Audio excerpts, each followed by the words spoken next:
आपके साथ डिस्कस करने जा रहा हूँ वो है सेल। ये कॉन्सेप्ट आपके बलूचिस्तान बोर्ड के बायोलॉजी के फर्स्ट चैप्टर के फर्स्ट टॉपिक्स में से है। और जब आप बायोलॉजी को पढ़ना शुरू करते हैं तो बायोलॉजी का एक बेसिक कॉन्सेप्ट सेल है जिसके बारे में आपको बताया जाता है। और सबसे पहले चैप्टर में क्यों रखा गया है वो इसलिए क्योंकि जब आप सेल को पढ़ते हो तो आप सेल को नहीं बल्कि आप पूरे ऑर्गेनिजम्स को पढ़ रहे हो। वो इसलिए क्योंकि जितने भी का काम भी कहते हैं ये सामने आए और इन्होंने तमाम साइंटिस्ट के काम को उठाया और उसका एक समरी बनाया हमारे लिए ताकि हम उसको बेहतर तरीके से स्टडी कर सकें। और इस समरी को उन्होंने क्या नाम दे दिया? सेल थ्योरी का नाम दे दिया। तो एक तरह से अगर मैं कहूं कि ये तमाम साइंटिस्ट के काम का निचोड़ है तो ये गलत नहीं होगा। ठीक है, स्वीडन एंड शुआन ने सेल थ्योरी पेश की।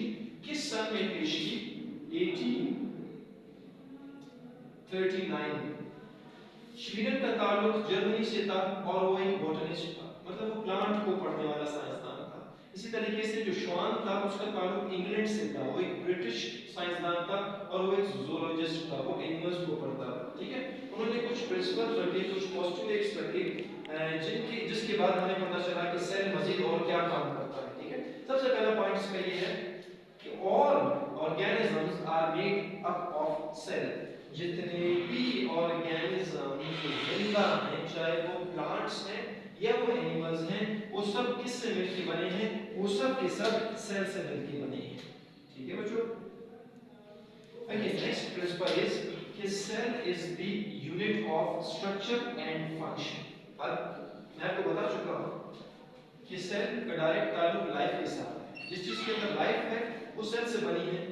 अब जिस चीज के अंदर लाइफ होती है उसको स्ट्रक्चर भी कुदरत ने दिया है और वो फंक्शन भी एक तरीके से करता है। तो अगर वो स्ट्रक्चर उसका एक खास तरीके से है वो भी सेल की वजह से है, और अगर उसका फंक्शन भी एक दूसरे से मुख्तलिफ है तो उसका जिम्मेदार भी कौन है? उसका जिम्मेदार भी बिल्कुल सेल है। तो यहाँ पे आपने फोकस किसको करना है? स्ट्रक्चर एंड फंक्शन को फोकस करना है।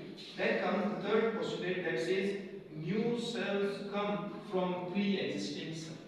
ठीक है, new cells come from pre-existing cells. इसकी एक्सप्लेनेशन बिल्कुल इसी तरीके से है जैसे हम कहते हैं कि नया बच्चा इस दुनिया में कैसे आता है। माँ बाप उसको पैदा करते हैं, इंसान से इंसान पैदा होता है, प्लांट से प्लांट्स पैदा होते हैं।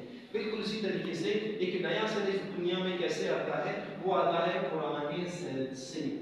सेल डिवाइड होता है, सेल पहले पैदा होता है, मैच्योर होता है, बड़ा होता है, उसके बाद वो डिवाइड हो जाता है। डिवाइड होने के बाद वो दो डॉटर सेल्स को जन्म देता है। ये इंशाल्लाह जिंदगी रही आगे मैं आपको बताऊंगा कि सेल डिवीजन किस तरीके से होती है, मियोसिस होता है, माइटोसिस होता है, ये आगे आने वाले लेक्चर्स में आपको बताऊंगा। Okay, then the fourth point is that says cells contain heredity material. ठीक है, अब ना हेरिडिटी मटेरियल क्या है और सेल के अंदर ये क्या काम करता है?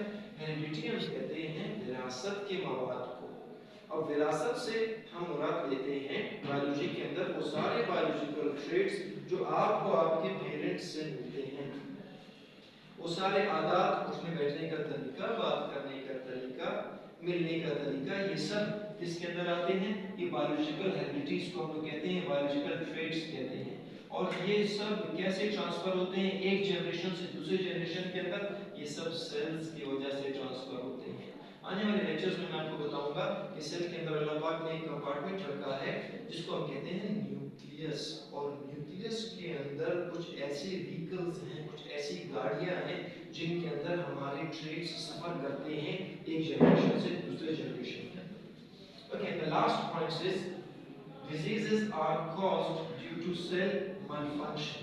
malfunction कहते हैं खराबी को। ठीक है, ये इंग्लिश लैंग्वेज का वर्ड है, वहीं से लिया गया है। malfunction के मानी है कि जब कोई चीज सही से काम न करे, that is called malfunction।